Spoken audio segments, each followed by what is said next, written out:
दम के ऊपर शायद बात हो रही थी। मैंने बल्कि उन्हें ये बताया भी था कि मैं मेडिकली इस चीज़ की तस्दीक करता हूँ कि आपकी सोच की जो लहर है वो इर्द गिर्द इफ़ेक्ट करती है। वो सोच कितनी पाक है या नापाक है, हसद की, हसद नापाक है, वो भी इफ़ेक्ट करता है। और अगर आप किसी की, मैंने नब्ज़ पे क्या, वैसे भी हाथ पकड़ लेंगे तो मैंने नब्ज़ पे अगर अल्लाह कहा है किसी के 3 बार तो मुझे अल्लाह ने दिखाया as a medical student, doctor, medicine का प्रोफेसर, आईसीयू स्पेशलिस्ट, हो सकता है मेरे दिल में भी ख्याल में आता हो कि इससे क्या होना है। क्योंकि मैंने जब बाबा जी को एक बार कहा कि बाबा जी आपने ये दुआ का तरीका तो बता दिया, लेकिन कई बीमारियां ऐसी होती हैं, सिचुएशन ऐसी होती है, मेडिकल साइंस में देखें हम सीपीआर करते हैं, हम दिल चलाते हैं, हम उसका सांस बंद होता है, उसको वेंटिलेटर पे डालते हैं तो कोई एमरजेंसी ट्रीटमेंट भी तो हो ना। कहते हैं नब्ज़ पे 3 बार अल्लाह कर दिया करो। दिल में आता है कि उसे ना की होना यार, ये तो सीना दबाना पड़ा है, सांस देना है, सांस जाना चाहिए, दिल चलना चाहिए, दिल की पंपिंग होनी चाहिए, पूरी बॉडी में सर्कुलेशन कायम होनी चाहिए। लेकिन उन्होंने कहा, मैंने मान लिया। तो मैं अपने हर मरीज़ की नब्ज़ पे 3 बार अल्लाह कहता रहा। रूटीन में भी, क्लिनिक पे भी पेशेंट हो तो मेरी आदत है मैं पल्स देखते हुए अल्लाह कह देता हूँ, 3 बार मेरी आदत है। तो अल्लाह ने मुझे ये तजर्बे कराने शुरू किए कि कुछ पेशेंट मिले, आज तक 2-3 पेशेंट मिले। सबसे पहले ज़हीर कुरैशी साहब थे, कभी कभी आते हैं, आसिफ साहब के रेफरेंस से आए थे, इनके कज़न हैं।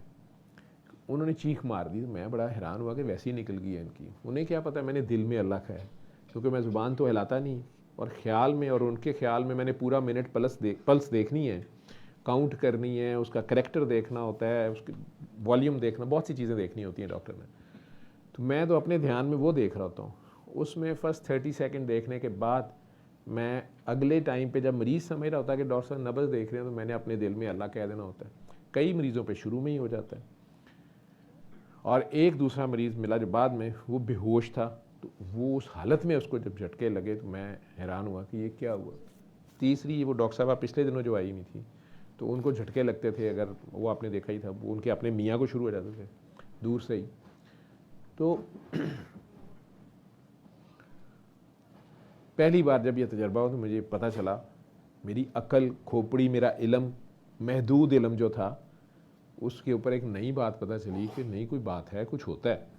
मैंने अपने दिल में अल्लाह का है और यहाँ से उसको पकड़ा हुआ है, उस तक क्या चीज़ ट्रांसफ़र हुई है, वो कौन सी वेव है मेरे ख्याल की, जिसको जो जा टकराई है उसके, और उसके अंदर भी ऐसा रिसेप्टर है कि उसने आगे से रिस्पॉन्ड किया है। दोनों चीज़ें चाहिए। मेडिकल साइंस में आपसे बहुत आगे जो लोग हैं, वो ऑलरेडी इस राज को, वो आपके इसी तरह, ये जब आप फ़ोन देख रहे होते हैं तो आपकी आँख की पुतली के अंदर जो कलर चेंजेस, जो खून के दौरे में फ़र्क, जो आपकी सांसों के अंदर फ़र्क, हार्ट बीट का ज़रा सा फ़र्क, आपसे जो कुछ ख़ास वेव्स निकलती हैं, ये कैमरा साहब और इसके अंदर ऐसे डिटेक्टर्स हैं जो सारे को रीड करके आपकी सोच को, आप किस चीज़ के ऊपर, आपके कौन से हार्मोन्स, कौन से न्यूरोट्रांसमीटर्स ऊपर और नीचे होते हैं, उसको सारा डिटेक्ट करके, और फिर आपकी मर्ज़ी की चीज़ें जो आपको गुम रखें इसमें, आप इसमें गायब रहें, आप इसमें टुन रहें, आप इसी नशे पे लगे रहें, आपको पता ही नहीं बाहर गज़ा लुट गया है, आपको पता ही नहीं आपके अपने मुल्क में किस गरीब, किस मज़लूम के साथ क्या हो गया, आप अपनी मस्ती में मस्त हैं। वो यहाँ तक तरक्की कर रहे हैं। लेकिन अल्लाह वाले इस राज को पहले से जानते थे, मुझे नहीं पता था। आप भी करके देखें, आप में से जो लोग करते हैं दुआ, कुछ लोगों ने देखा है कि वो फ़ौरन रिस्पॉन्स आता है। ये नहीं है कि जिनका नहीं आता उन्हें कुछ नहीं मिलता। आप अपने यकीन से, प्यार से जब कहते हैं तो उसकी तरफ जाता है कुछ। अगर आप नफ़रत करते हैं खामखा किसी से, वो इफ़ेक्ट कर रही है। आप किसी से जेलस हैं, खामखा हसद करते हैं, वो इफ़ेक्ट कर रही है। उसमें आपका ईमान तो ऑलरेडी वीक है, लेकिन आपका नफ़रत और आपका हसद, आपकी बेईमानी, आपकी शैतानियत उसको इफ़ेक्ट कर रही है, नेगेटिविटी इफ़ेक्ट कर रही है, वो एनर्जी उसको इफ़ेक्ट कर रही है, और उसका नुकसान भी हो रहा है। तो अगर आप प्यार से 3 बार अल्लाह जब कहते हैं उसकी नफ्स पे, तो उसका इम्पेक्ट भी तो उसमें आता होगा, उसमें उस प्यार, उस बेगर्जी, बेलौसी का भी इम्पेक्ट आता होगा। उस हसद की सूरत में तो आपकी पॉजिटिव एनर्जी, आपकी नेकियां उधर ट्रांसफ़र होती हैं, उसका नुकसान तो होता है। लेकिन बहरहाल जो दुनियावी नुकसान होता है, जो देखने वाली मादी चीज़ जिससे आप जेलस हो रहे होते हैं, उसका तो उसका नुकसान हो सकता है, उसकी नई गाड़ी ख़राब हो सकती है, उसका हुस्न ख़राब हो सकता है, उसे बुखार हो सकता है, उसकी सेहत ख़राब हो सकती है, पोजीशन ख़राब हो सकती है, लेकिन उसके बदले में उसको आपकी नेकियां चले जाती हैं। लेकिन अगर आप अल्लाह की खातिर एक दर्द आशनाई में उसके लिए दुआ करते हैं, प्यार से पुकारते हैं, तो आपकी नेकियां भी बढ़ती हैं, क्योंकि आप अल्लाह को पुकार रहे हैं, जिससे जुड़ रहे हैं उस जंग में, जिस जंग में आप असबाब पे नहीं, मुसब्बुल असबाब को पुकार रहे हैं। आप तादाद में भी थोड़े हैं, या आप कमज़ोर हैं, या आपकी बीमारी या आपकी सिचुएशन ऐसी है जिसमें आप कुछ नहीं कर सकते, लेकिन आपके पास प्यार ही है, अल्लाह का प्यार, अल्लाह के बंदे का प्यार,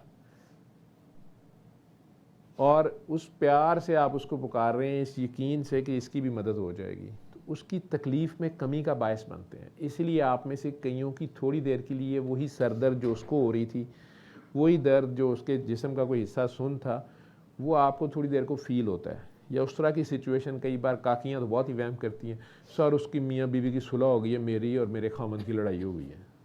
मैंने कहा कोई गल नहीं पुत्र, उन्हें ठीक हो जाएगी, इन्फेक्शन लग गई है, ठीक हो जाएगी, इसकी एंटीबायोटिक खा लो। कहते सर वो इसकी क्या एंटीबायोटिक है?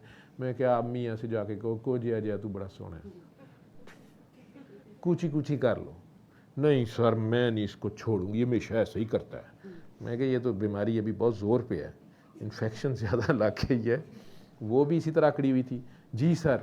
मैं कहा वो कैसे ठीक हुई है? मैंने उसे कहा था माफ़ करके दुआ करो। तो मैं कहती तू ही माफ़ करके दुआ कर, मुझे ही कहा करें। मैं कहती ये धी इनू कहना होंगे और किनू माँ ने किनू कहना होंगे। ठीक है। बहरहाल उस अल्लाह को अगर आप प्यार से पुकारते हैं तो पता चला कि ये इम्पेक्ट भी आता है, और वो इतना करीब होता है और फौरी मुयस्सर होता है, और वो एनर्जी जब आप उससे जुड़ जाते हैं तो आप नहीं रहते, वो होता है। आपका ख्याल, आपका ध्यान ही उसकी तरफ जाता है। नमाज कायम होते साथ ही वो सिचुएशन वो रहती ही नहीं है।